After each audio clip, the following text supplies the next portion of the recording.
Zdravo svima, ja sam Nevena Ja sam Jelena. i dobrodošli u novu epizodu Unlock Your Serbian sa Jelenom i Nevenom.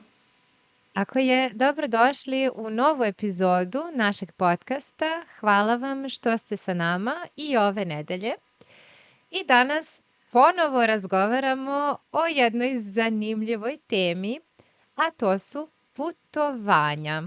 U opisu epizode možete da nađete početak transkripta gde možete da pratite sve što mi sada govorimo i na srpskom i na engleskom jeziku. A ukoliko vam se sviđa taj transkript i ukoliko želite da slušate i dužu epizodu, dodatnih 5 do 20 minuta, što znači praktično cela jedna nova epizoda svake nedelje, možete da postanete naš član na Patreonu, gde imate pristup transkriptu na srpskom i engleskom, vokabularu sa korisnim rečima podeljenim na imenice, glagole i izraze. Takođe imate pristup gramatičkim vežbanjima koja su takođe vezana za gramatiku koju smo koristile u ovoj epizodi. Tako da, ako želite maksimalno da iskoristite naš podcast, čekamo vas na Patreonu. A od 1. decembra možete da učestvujete u našim grupnim pozivima gde ćemo razgovarati svi zajedno o različitim temama i gde ćemo pisati sve u jedan odvojeni Google dokument kome ćete imati pristup i gde ćete moći da vidite sve o čemu smo razgovarali i posle časa i gde ćete moći i sami da dodajete nove reči. I na ovaj način možete da upoznate ljude koji takođe uče srpski jezik i koji možda i žive blizu vas u nekom gradu u Srbiji. Link za naš Patreon je patreon.com/unlockyourserbian i takođe možete da nađete ovaj link i u opisu ove epizode. Tako je, mi vas čekamo na Patreonu, a sada nastavljamo, to jest počinjemo našu konverzaciju o putovanjima. Nevena, da li ti voliš da putuješ? Jelena, ja obožavam da putujem. Mislim da je to najbolja aktivnost koja postoji za opuštanje i za odmaranje mozga. Jer, na primjer, kada imamo odmor, ali ostajemo u svom gradu ili u svom tipičnom okruženju, mislim da ne možemo tako lako da se odmorimo zato što smo fizički blizu posla, fizički smo blizu stana u kome živimo, kući u kojoj živimo i tako dalje. A kada otputujemo, na neki način mi možemo da se odvojimo od svakodnevnog života. Tako je, kao neka vrsta dekonekcije od svakodnevnog života, pa samim tim i od problema koje imamo u svakodnevnom životu. Slažem se sa tobom, tako da definitivno ko ima priliku da otputuje, to je veoma dobar način da se mentalno opusti.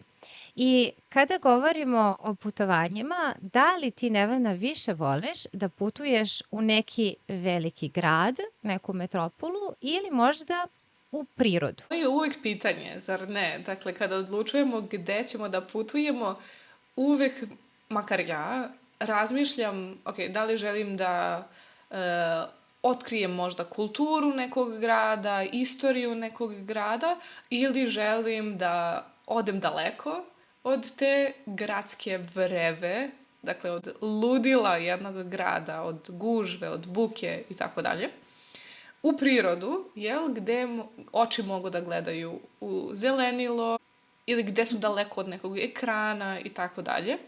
I mislim da su to dve sasvim različite vrste putovanja i rekla bih da sam trenutno u fazi života gde mi mnogo više odgovara da putujem u prirodu nego u neki drugi grad. Kako je kod tebe situacija sada? Da, kao što ti kažeš, to sve zavisi od onoga što nam prija, što nam najviše prija u određenom trenutku. Ja volim i jedno i drugo. Ja volim da otputujem u neki veliki grad gde ima puno gradske vreve i gde ima puno stvari da se rade, da se otkriju, da se nešto novo vidi i nauči. Ali takođe sa druge strane volim da se potpuno odmaram negde gde nema nikoga. I, na primjer, kada idem u prirodu, to često radim u Srbiji. Kada se vratim u Srbiju, volim da otputujem na naše selo, gde imamo porodičnu kuću, koje se nalazi, kao što mi kažemo na srpskom, usred ničega. Što znači da nije blizu grada, zaista se nalazi skoro u jednoj šumi, gde imaju još možda 3 kuće, gde ljudi žive i to je to. I za mene je to veoma opuštajuće zato što je ritam života toliko usporen tamo da prirodno, na primer, ja već idem da spavam u 10 uveče, jer više nema šta da se radi, nema ni uličnog svetla. Jednostavno, takav je ritam da je usklađen sa prirodom, rekla bih. Da, to je zaista divno.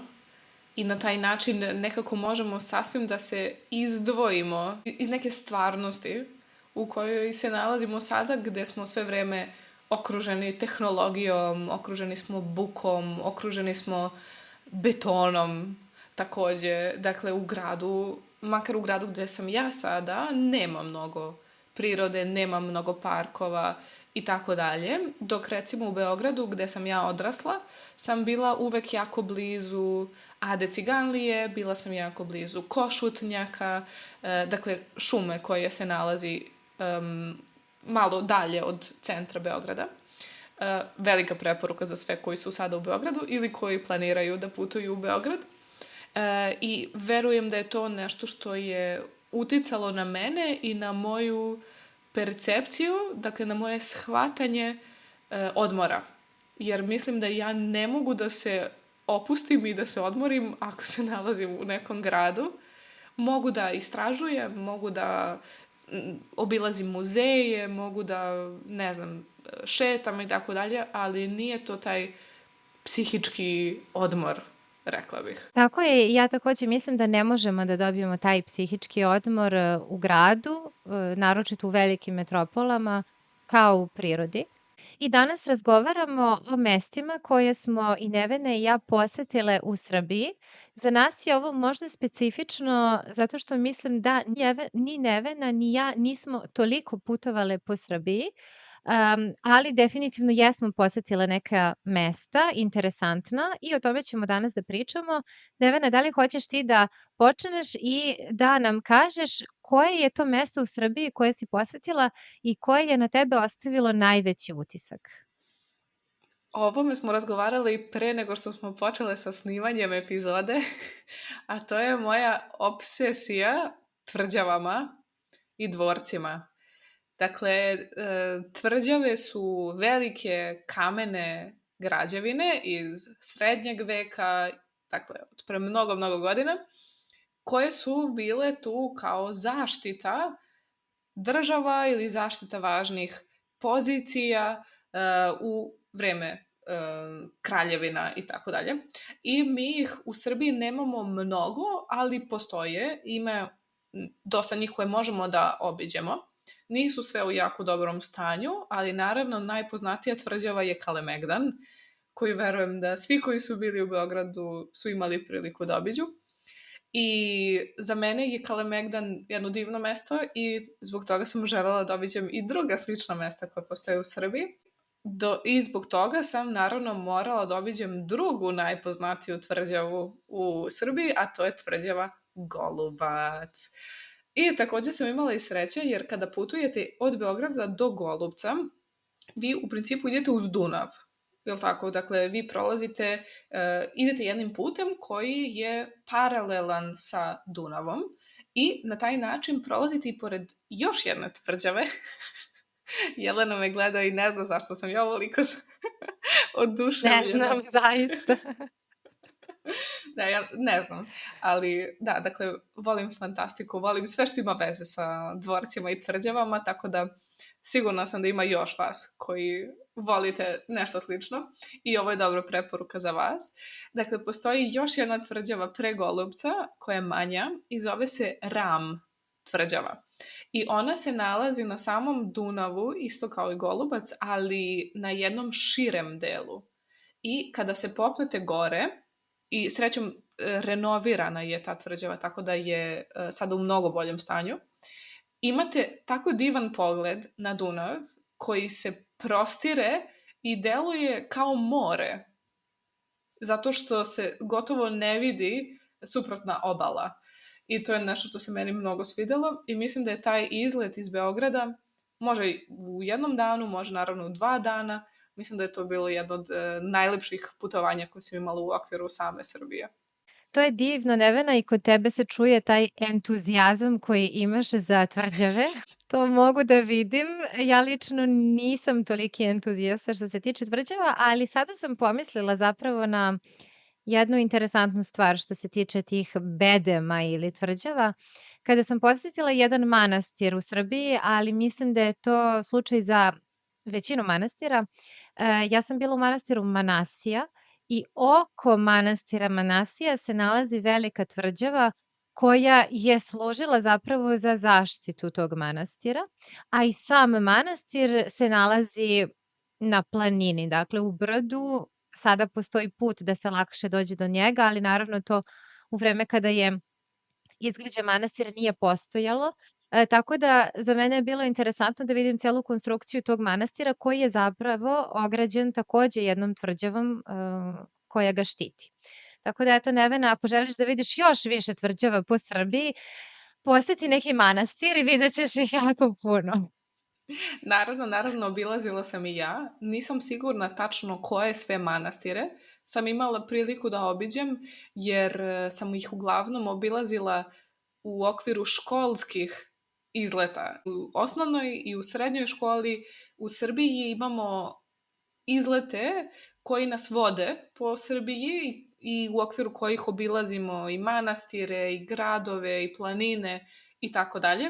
I to je svakako bila divna prilika za mene da vidim tako nešto. Tako da slažem se sa tobom da su i te zidine isto veoma interesantne i lepe i služile su naravno za zaštitu.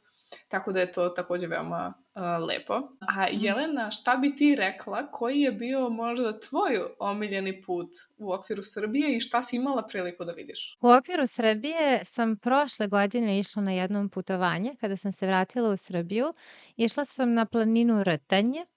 Ne znam da li si ti čula i da li su naši slušalci čuli za planinu Rtanj koja se nalazi u istočnoj Srbiji i koja je poznata po tome što je u obliku piramide ili u formi piramide i postoje razne legende koje su vezane za tu planinu zato što izgleda kao piramida. Ljudi pričaju da ta piramida ima neko energetsko polje koje ima razna izlečiva dejstva, da to kažem tako. Tako da je ta planina poznata lokalcima u istočnoj Srbiji iz tog razloga. Ja sam tamo išla zato što je tu bio jedan festival na koji sam išla, koji se baš i zove Pyramid Festival. Prošle godine, sada se održava svake godine u avgustu, ali prošle godine je bio prvi put.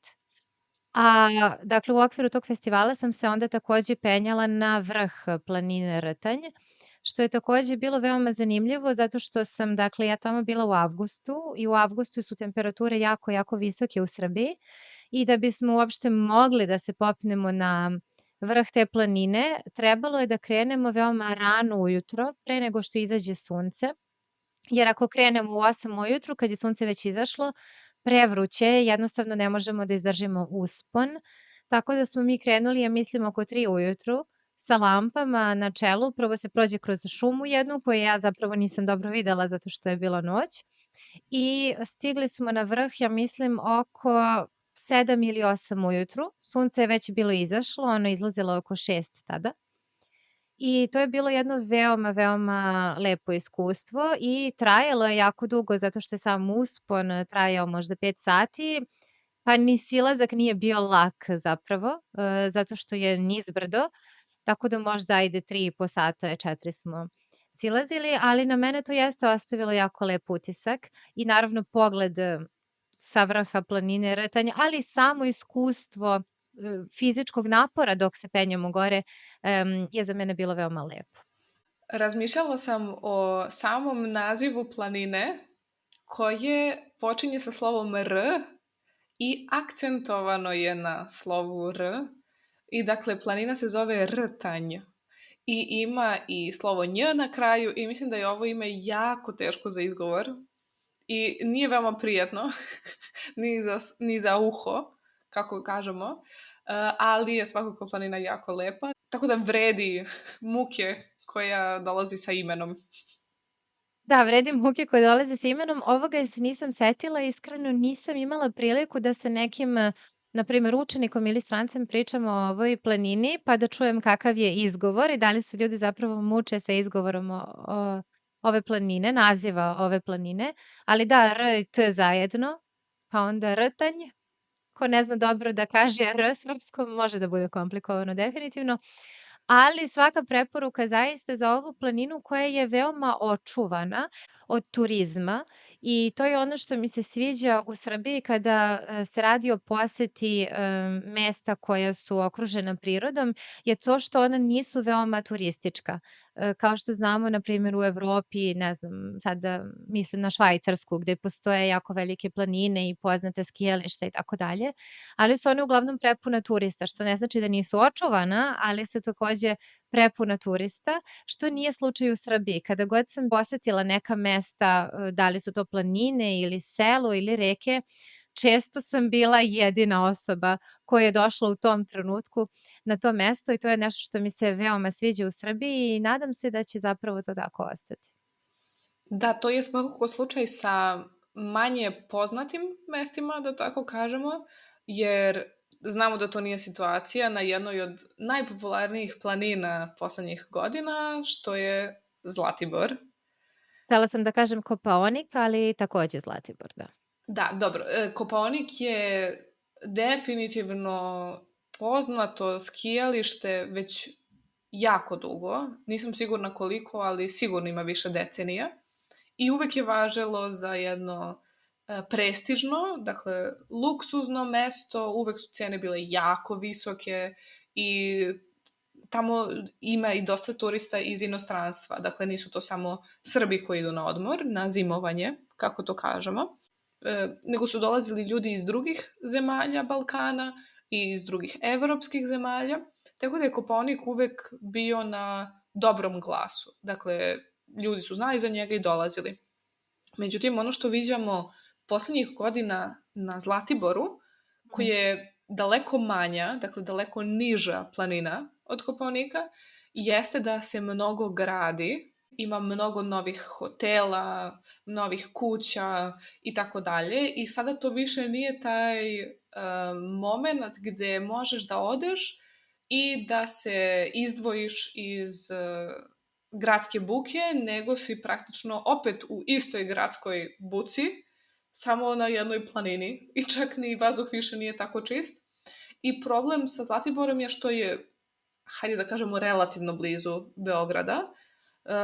Mnogo je bliže nego što je Kopaonik i je generalno jedna planina srednje visine, dakle nije niska, kao na primjer Fruška gora u Vojvodini.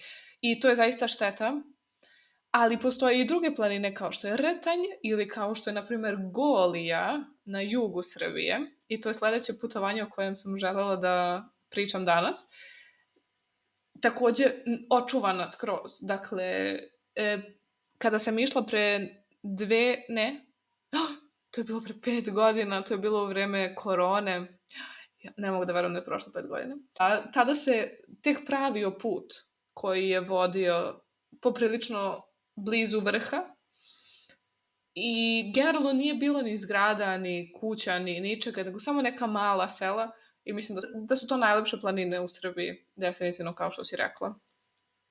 Da, da, definitivno. Što se Zlatibora tiče, sve se slažem i mislim da ljudi koji u Srbiji žive znaju za Zlatibor i znaju kakva je situacija. Ja smatram lično da je to šteta, zato što to više nije planina, jednostavno postao je grad i postalo je mesto gde zapravo ljudi ponekad idu i da bi bili viđeni, zato što je, eto, toliko postalo popularno, ali šta da radimo, to je tako. Naravno, treba naći mesta koja su ostala očuvana kao što su Rtanj, kao što su Golija, ili na primer gde ja imam naviku da idem, gde imamo vikendicu je u blizini je planine Rudnik, u blizini Takova i to je u centru Srbije, u regionu, u regiji koji se zove Šumadija, koji se zove Šumadija baš zato što ima jako puno šume. To je jedna jako lepa regija koja takođe je netaknuta, turizma tu nema i ima jako lepih stvari tu da se vide. Takođe kada se krene ka zapadu, opet ko zna Srbiju i ko je čuo za grad Čačak, kada se krene na tu stranu postoji jedna klisura. Klisura je mesto gde reka probija kroz planinu koje se zove Ovčarsko-Kablarska klisura i tu ima jako puno manastira koje možete da posetite. Zaista je veoma lep predeo i savetujem ga svakome ko nije bio. I baš što se tiče još jednog grada koji je ispod planine Golija, je jedno manje mesto, a to je Ivanjica. I zaista mislim da je razlika između gradova koji su južnije i koji su severnije, istočnije, zapadnije i tako dalje, veoma velika u Srbiji i za mene kao nekoga ko do te 2020. godine kada smo bili zatvoreni, kada nismo ni imali opciju ili mogućnost da putujemo negde drugde, za mene je bilo veoma interesantno da malo izađem iz Beograda i da vidim kako izgledaju drugi gradovi u Srbiji i da u isto vreme imam i mogućnost da se popnem i na planinu koja je bila tu veoma blizu i mislim da i u Srbiji postoji mogućnost da to sve kombinujemo na neki način i da vidimo razna mesta i da vidimo prirodu, jer zaista mislim da je priroda u Srbiji divna. Potpuno se slažem, zaista se slažem i ima toliko mesta koja ljudima nisu poznata, i koja čak ponekada ni lokalci ne znaju i zašto ovo kažem, vratit ću se na mesto o kome sam pričala, to je Ovčarsko-Kablarska klisura gde ima jako puno manastira i poslednji put kada sam bila, na našoj vikendici, htela sam da vidim nešto što je malo dalje, možda na nekih 30 minuta ili 45 minuta kolima od naše vikendice i niko od lokalaca nije tačno znao da mi kaže gde bih mogla da idem ili nisu znali ili za njih to nije bilo interesantno. Ja sam onda tražila na Googlu, bukvalno kao turista, šta ima da se radi u ovoj regiji i pronašla sam nešto veoma interesantno, a to je jedna mala crkva koja se nalazi u jednoj pećini u planini. Ja ne znam kako ovo da opišem na drugačiji način. Zapravo nije crkva kao građevina, nego recimo kao neki oltar, ali to se predstavlja kao da je crkva, koja se nalazi u pećini na planini u Ovčarsko-Kablarskoj klisuri i jako je teško pristupiti toj pećini. Ja sam uspela nekako kolima da dođem najdalje što sam mogla, pa sam posle išla peške i otkrila sam to mesto jednostavno zato što sam videla na Googlu da postoji i oduševila sam se da tako nešto postoji. Jednostavno nikada nisam videla neku crkvu u pećini i kada sam posle o tome pričala ljudima iz sela gde imamo vikendicu, niko nije znao ni da to postoji. Da, a to je na 30 minuta kolima od naše vikendice. I to mi je interesantno i takođe hoću da kažem da ni Nevena i ja nismo toliko, ako sam u pravu, nismo toliko putovale po Srbiji i da ljudi u Srbiji nemaju naviku da putuju po svojoj zemlji. Ne znam da li se ti slažeš, Nevena? Da, slažem se. Makar je to tako kod ljudi koje ja poznajem, kod ljudi iz mog okruženja, naravno ne mogu da tvrdim, dakle ne mogu da govorim sa sigurnošću za ljude iz drugih mesta možda, kakve navike imaju, ali mi svakako nismo mnogo obilazili, pogotovo mesta koje su malo dalje od Beograda. Rekla bih da je za nas poprilično uobičajeno da možda odemo do Novog Sada, za vikend ili do Fruške gore ili, na primjer, Divčibare, što je takođe jedna planina relativno blizu Beograda i mislim da je to generalno uobičajeno, možda ne mnogo uobičajeno, ali ok, dešava se, ali kao neka putovanja za koje je potrebno da se ide možda duže od 3 sata, ne bih rekla da je standardno. I ja to svakako nisam ni jednom imala priliku da uradim pre same korone, kada nisam ni imala mogućnost negde drugde da idem i kada sam otišla do Golije i do Ivanjice.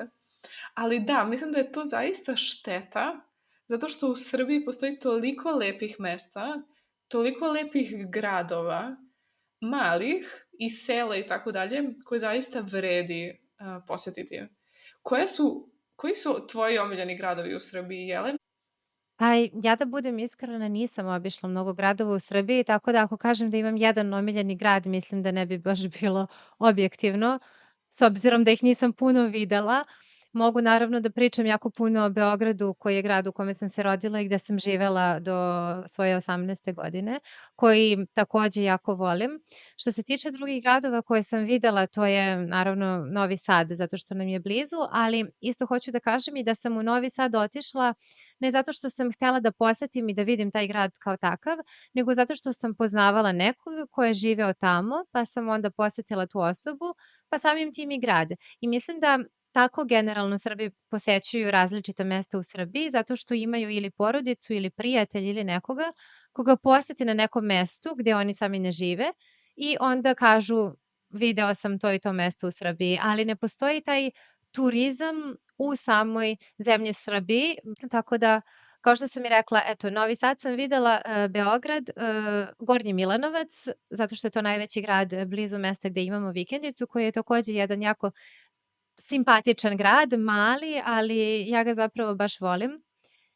I videla sam Niš i to je to što se tiče gradova u Srbiji. Nažalost, nisam videla više ni jedan grad u Srbiji.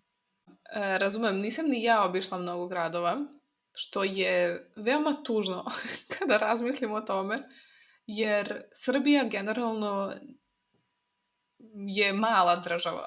Dobro, rekla bih možda za Evropu srednja, ajde da kažemo nije skroz mala, ali srednja država, srednje veličine. I zaista nama gradovi nisu toliko daleko jedni od drugih. I zaista šteta što ih nismo obilazile, ali uvek naravno postoji prilika da se to nadoknadi. Ali da, slažem se sa tobom. Ovi gradovi koje sam ja obišla, dakle Ivanjica, kao što sam spomenula, Valjevo, Novi Sad, Niš, imaju svi nešto jako lepo i jako jedinstveno i mislim da je to takođe i vezano za to da se vidi zapravo koliko je istorija drugačije uticala na svaki deo Srbije, jer za ljude naravno koji se interesuju za istoriju znaju za našu istoriju sa Otomanskim carstvom i istoriju sa Austro-Ugarskom i zbog toga se zapravo vidi toliko velika razlika u arhitekturi i možda u načinu govora i možda u nekim navikama na severu Srbije, dakle u Vojvodini, i na jugu Srbije, dakle tamo blizu Niša, Leskovca, Vranja i tako dalje. I mislim da je to jako interesantno i jako bogata istorija može da se i dalje oseti u tim gradovima, a Beograd je nekako spoj svega, zato što je Beograd bio pod uticajem svega. Tako je, htela sam da kažem sad kada si pričala o Otomanskom carstvu i o Austro-Ugarskoj, Beograd je zaista primer i jedne i druge kulture. Beograd je primer i arhitekture Otomanskog carstva i Austro-Ugarske. Što je jako interesantno i potpuno se slažem, Nevena, sa tobom i meni je žao, da budem iskrena, što dok sam živela u Srbiji nisam više posećivala Srbiju i zapravo me istorija uvek interesovala i jako sam volela da je učim, ali možda tada nisam nikada shvatila da zapravo učenje istorije prolazi i kroz posetu te same zemlje o kojoj se uči istorija. Tako da nadam se da ću jednog dana to moći da nadoknadim, a i sada, kao što sam rekla, kada se vratim u Srbiju, volim da izađem iz Beograda i da posetim druga mesta i zaista je to jedno bogato iskustvo za mene svaki put kada imam priliku da uradim tako nešto. Da, ali interesantno je to što kažeš, sada kada više nisi u Srbiji, koliko je za tebe generalno moguće da kada se nalaziš u Beogradu na neko određeno vreme, što pretpostavljam nikada nije duži period, koliko je zapravo realno organizovati i neki izlet, dakle neki jednodnevni izlet negde drugde, jer ja još uvek nisam našla priliku za tako nešto. Jer svaki put kada odem u Srbiju, to je gomila stvari koju moram da završim, gomila ljudi s kojima treba i s kojima želim da se vidim. Ne mogu nikako da u sve to ubacim još i neki izlet. Ne znam da li si ti imala možda više sreće nego ja. Nisam, Nevena, potpuno te razumem i znaš šta mi se dešava? Znaš šta je FOMO? Da. Znaš šta je FOMO. Ja zaista imam taj problem kada se vratim u Srbiju i kada se vratim u Beograd, zato što imam FOMO, jel te, fear of missing out, što znači da želim da vidim prijatelje, želim da vidim ljude koje poznajem, želim takođe da izađem i osetim duh Beograda, ali u isto vreme zaista želim da pobegnem od velikog grada i to su dva konflikta koja se u meni dešavaju. Poslednji, to jeste ne poslednji put kada sam bila, poslednji put je sada, juče sam se vratila iz Beograda i ostala sam 7 dana u Beogradu. Imala sam plan da odem na vikendicu, međutim FOMO je pobedio ovoga puta i imala sam svaki put nešto da radim u Beogradu, to jest nisam imala, nego mi je prioritet bio da ostanem u Beogradu i da se vidim sa nekim ljudima. Međutim, pretposlednji put kada sam bila u Beogradu sam provela, to jest kada sam bila u Srbiji, provela sam 2 dana u Beogradu i 3 dana u prirodi na vikendici i to je bila moja svesna odluka i propustila sam neke stvari, nisam uspela da vidim sve prijatelje, međutim odlučila sam da to uradim. Tako da potpuno te razumem, zaista je pitanje prioriteta i onoga što ti više želiš, ali ne možeš da imaš i jedno i drugo. Da.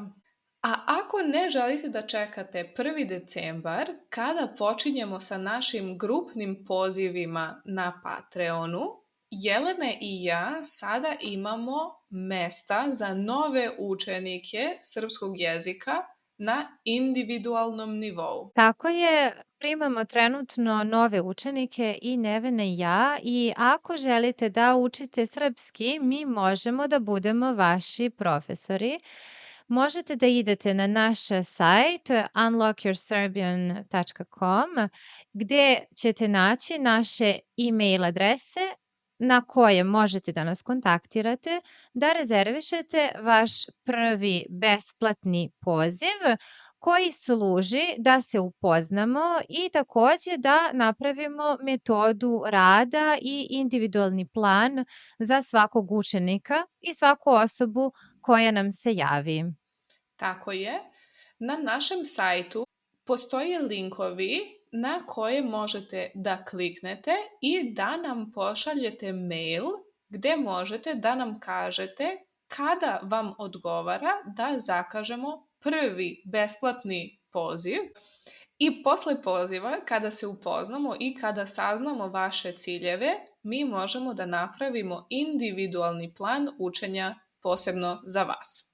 I sada Nevena i ja nastavljamo sa našim razgovorom.